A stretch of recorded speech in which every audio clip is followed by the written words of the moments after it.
Ever pondered about the origins of the mission port of Purest Conception and the mission of St. Peter and St. Paul of Bicuñer?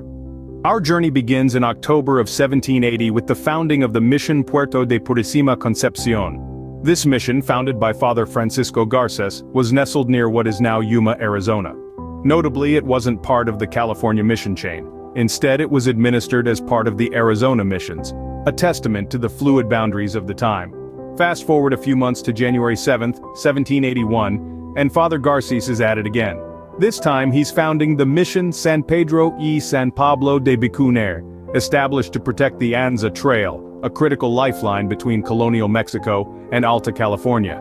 Just like its predecessor, this mission wasn't part of the Spanish California missions chain, but was incorporated into the Arizona missions chain.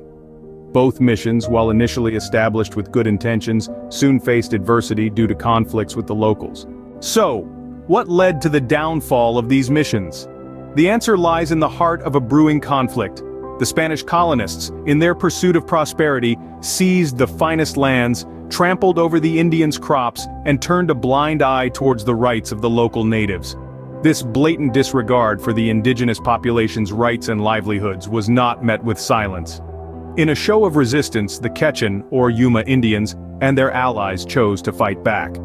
The retaliation came in the form of a 3-day attack, from the 17th to the 19th of July, 1781. The onslaught was relentless, resulting in the complete destruction of both the Mission Puerto de Purísima Concepción and the Mission San Pedro y San Pablo de Bicuñer. This devastating attack not only destroyed the missions but also significantly hindered future communications between Las Californias province and colonial Mexico. The downfall of the missions was a direct consequence of unchecked colonial greed and disregard for indigenous rights. What remains of these missions today, you might ask? The present echoes of the past are indeed subtle. The site of Mission Puerto de Purísima Concepción, once teeming with life and conflict, is now marked solely by a humble historical plaque. It stands on Picacho Road in Fort Yuma, California, a silent testament to the turbulent events that unfolded there centuries ago. Similarly, the legacy of the Mission San Pedro y San Pablo de Bicuñer is encapsulated in a California historical marker. This unassuming beacon of history is located on Imperial County Road S-24, in the southeastern corner of Imperial County, marking the spot where the mission once stood, a pivotal outpost on the Anza Trail. These markers are sole tangible reminders of these missions, yet their absence of grandeur does not diminish the significance of the stories they represent. While these missions may no longer stand, their stories remind us of a tumultuous period in our history. Hello again, friends. This is Daniel, your digital tour guide through history. These videos were born out of a desire to share the rich, complex stories that often get left out during physical tours due to time constraints.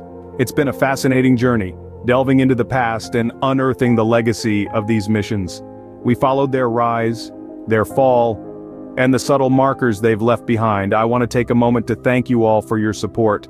Thank you for liking, sharing, and engaging with this content. Your curiosity and passion for history make all the research, scripting, and editing worth it. Now I have exciting news to share. I am wanting to introduce challenge coins which are not out yet. I will have made for me exclusively for our channel. These coins will bear our channel's name, making it easier for you to find and follow our content. I'll be giving them to the people that have really enjoyed any of my tours. Which pretty much everyone I've ever done a tour with really like my tours, unfortunately. I will only be able to purchase the first 50 coins. Eventually I'll be able to purchase more. Stay tuned for more details. As we wrap up this chapter of our journey, I encourage you to reflect on these stories. While the physical structures of the missions may no longer stand, their legacy lives on in the lessons they teach us. Until next time, have a blessed day and keep exploring. This concludes the Hoover Dam Research project. But remember, history never truly ends, it merely turns the page.